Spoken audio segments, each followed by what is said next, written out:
So I've been doing YouTube for one whole month now, and here is what I've learned so far. Let me break down my experiences to 10 reasons and help you understand my whole journey from my first day to my current status now. And when else I hope to make a similar video like this again. So here we go. 1. It takes more effort than I'm able to give. 2. Realizing I'm not creative, but I can be. 3. My real-life activities come second. 4. Competition is a phantom. 5. I always get inspired.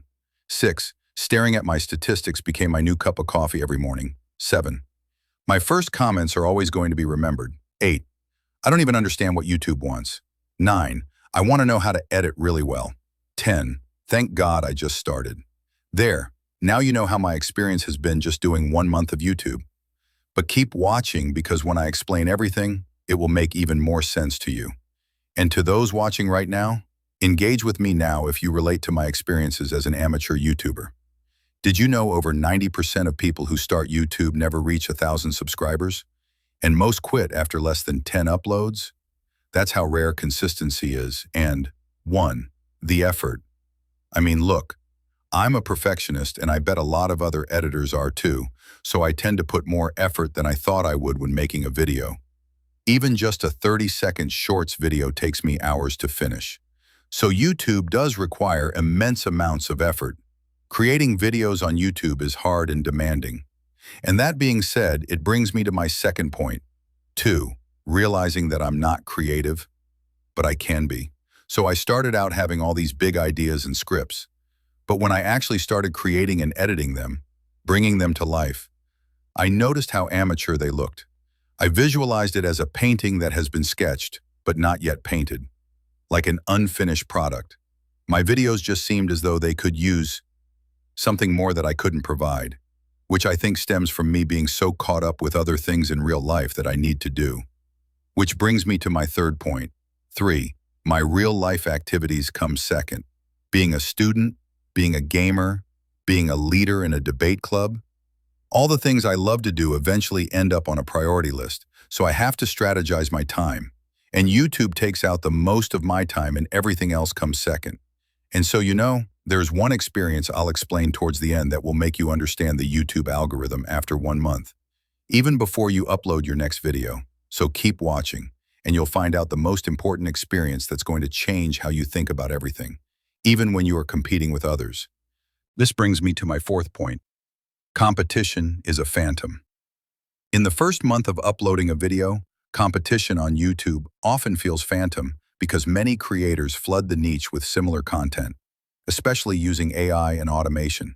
For example, stick figure animation channels like Productive Peter and Wise Joe have millions of views, but countless others copy their style, making the niche saturated and harder to stand out in.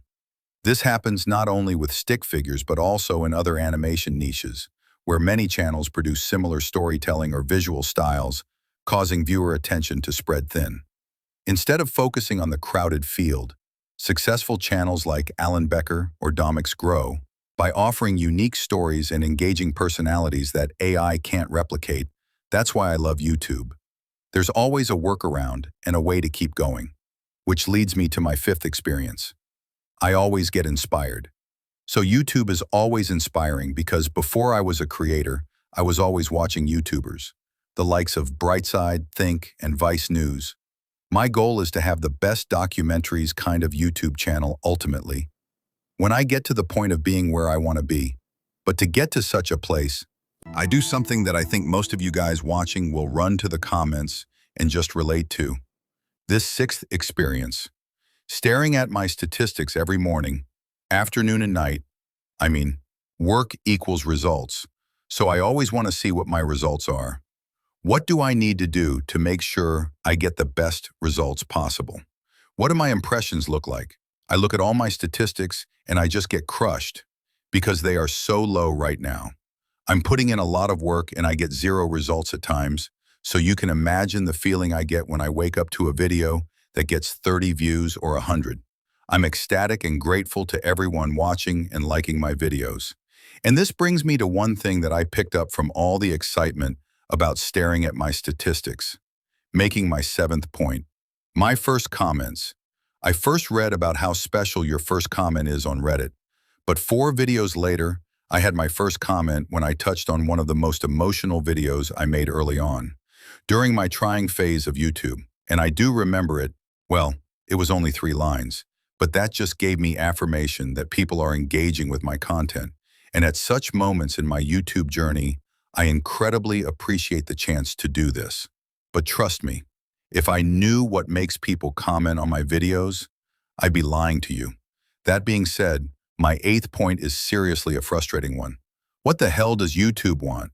I mean, here's how it is in my head just quickly. I want to touch on something that I feel we could use more of, such as social anxiety, motivation, study tips. But then YouTube doesn't pick up some of those videos, while it picks up my other videos like The Truth About YouTube. And this one in itself got a lot of views and got picked up very easily. So yeah, figuring out what you want to do, what YouTube wants, and what the viewer wants, that's something that keeps me up at night. But not only to see what YouTube wants, but to also learn what I can do to be the best I can be, which brings me to my 9th experience. I want to know how to edit really, really well. I mean, whenever I see videos having a good editing style, my immediate reaction is, damn, how many people are going to keep watching because they made it better to watch? So this thought process lingers in my mind. I always have to keep learning how to edit to keep viewers watching, so that I get my message across. And honestly, I can't stop but just wonder to myself, slow down and contemplate how fast I'm able to learn and how badly I want to be better. Only because of something most of the people watching this video also think about, which is my 10th and final point. Thank God I started. You know, perfecting something even before it starts is very hard to do.